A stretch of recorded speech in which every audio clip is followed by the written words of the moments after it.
Hola, hola everybody, welcome back to my channel. My name is Roxanne. If it's your first time here, then welcome. Today I want to do a really special video. I want to talk about my favorite father-daughter relationships in some books that I have read. I am 100% a daddy's girl. I have always been. We have not always had the easiest time communicating, but I think as I've gotten older, I have understood my father better.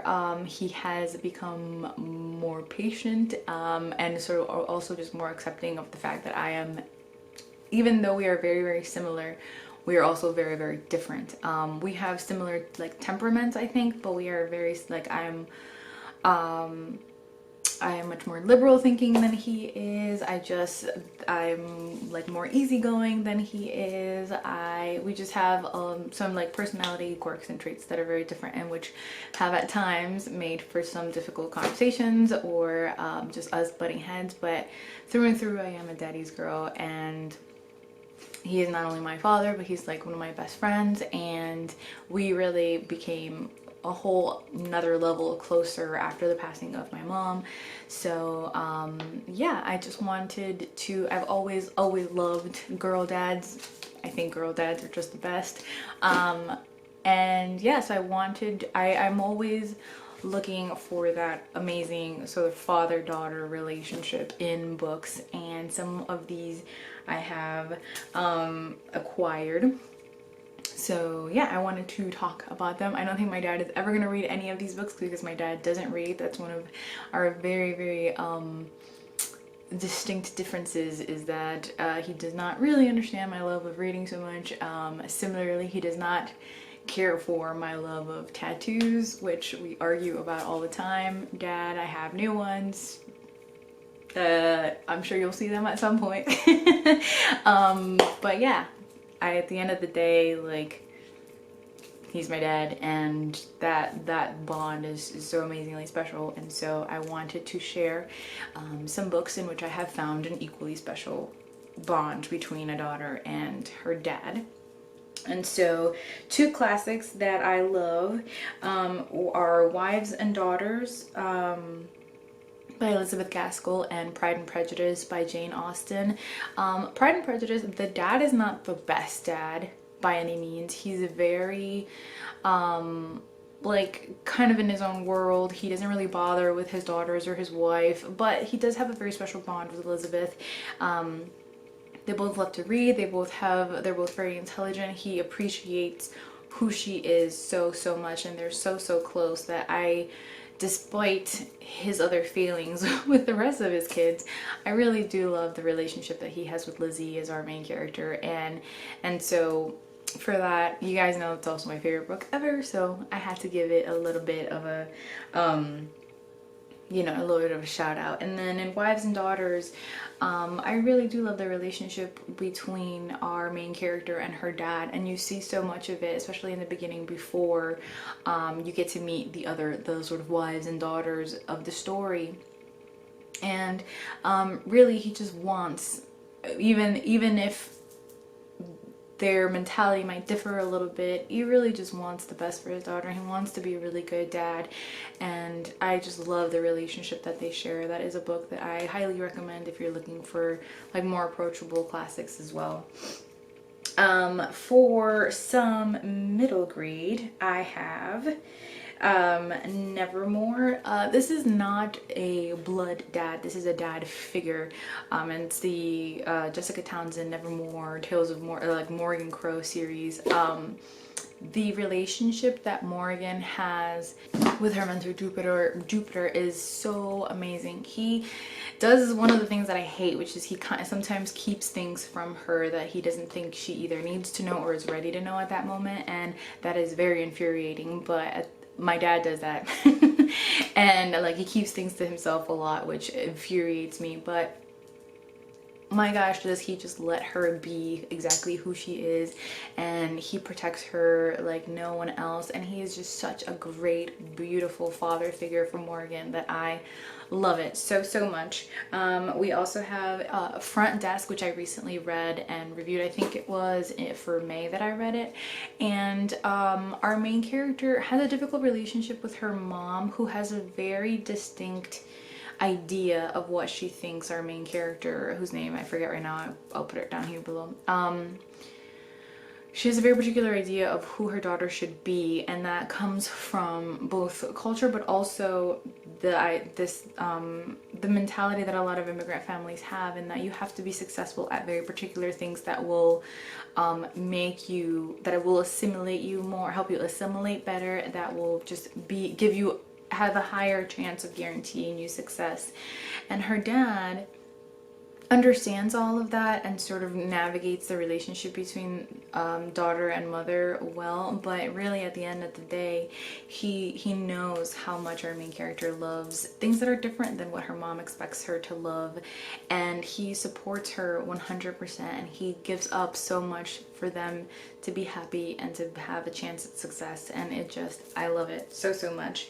And then we have Inkheart, which is a fantasy middle grade. I read it years ago, so I don't exactly remember the synopsis of it, but I do remember loving the relationship between the father and the daughter, and their sort of need to get back to each other and overcome the circumstances that are affecting them. And I just love that I a lot of the times you see these great father-daughter relationships when there is no mom, which is unfortunate, because I love also when like both parents are present and have a great relationship with their kids. But in this case also it's just the dad and the daughter, and they just have a really nice relationship. For young adult, I have The Hate U Give by Angie Thomas. I love how real the dad is, and how upfront he is with our main character, and how supportive he is about her growth and her learning and her sort of figuring out the realities that exist in this country for Black families, and her finding her voice. And he's always there, and I love the connection that they have and how just protective they are of each other. And then we have The Unseen World by Liz Moore. This is one of my favorite books ever, and it is about a girl who grows up really in the laboratory that her dad works at, and he's a very eccentric person who begins to suffer from dementia, and as he deteriorates and passes, she has to reevaluate her relationship with her father, his past, and really begin to learn about who he was as a person. And even if the idea of her father may change, that love and that connection remains so strong. And I love this book so much. I highly recommend it. And then we have The Widows of Malabar Hill. This is an adult mystery. The dad is not it's a series. The dad is not present in the second book, but in the first book he is. And this is set in what's supposed to be 1920s India, and even at that time, when there are very specific sort of gender roles and familial roles, you see a dad who is willing to push those boundaries, to support his daughter and give her roles that are not really the norm for women at the time. And I just love that so much. I love a dad who is willing to like say, forget social convention and sort of what is expected of my daughter and women, and like of her, because she is a woman, and I'm gonna do everything that I can to make sure she's successful, even if it's in something that she's not supposed to do because she's a woman.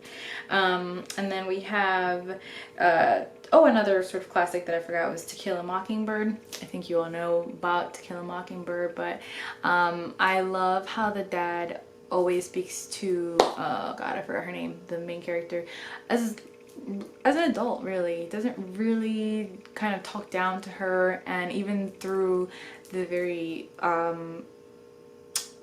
complicated and adult situations that are going on, that level of trust and conversation is always there, and I so appreciate that in a father-daughter relationship. And then last but not least is a children's picture book, and this is mostly illustrations.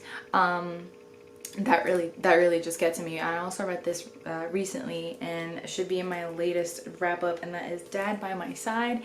And what I love so much about the illustrations is that in all of them, the dad is like such a big giant man and like such a big teddy bear, and then the daughter is like this tiny little thing. And I think that, you know, she does that on purpose. The author and an illustrator does it on purpose to just show how massive, like from the perspective of the daughter, how massive the love and support that the dad has for her is. And so it's sort of just symbolized in their size difference, and it's just, I love it. I love seeing dads just kind of not care about what they are supposed to do with their daughters. Like, you know, she can have a tea time with him, or, you know, put makeup on him or do his hair, and he just will let her and have a great time because he's spending time with his daughter, and he's just protecting her and showing her all the love that,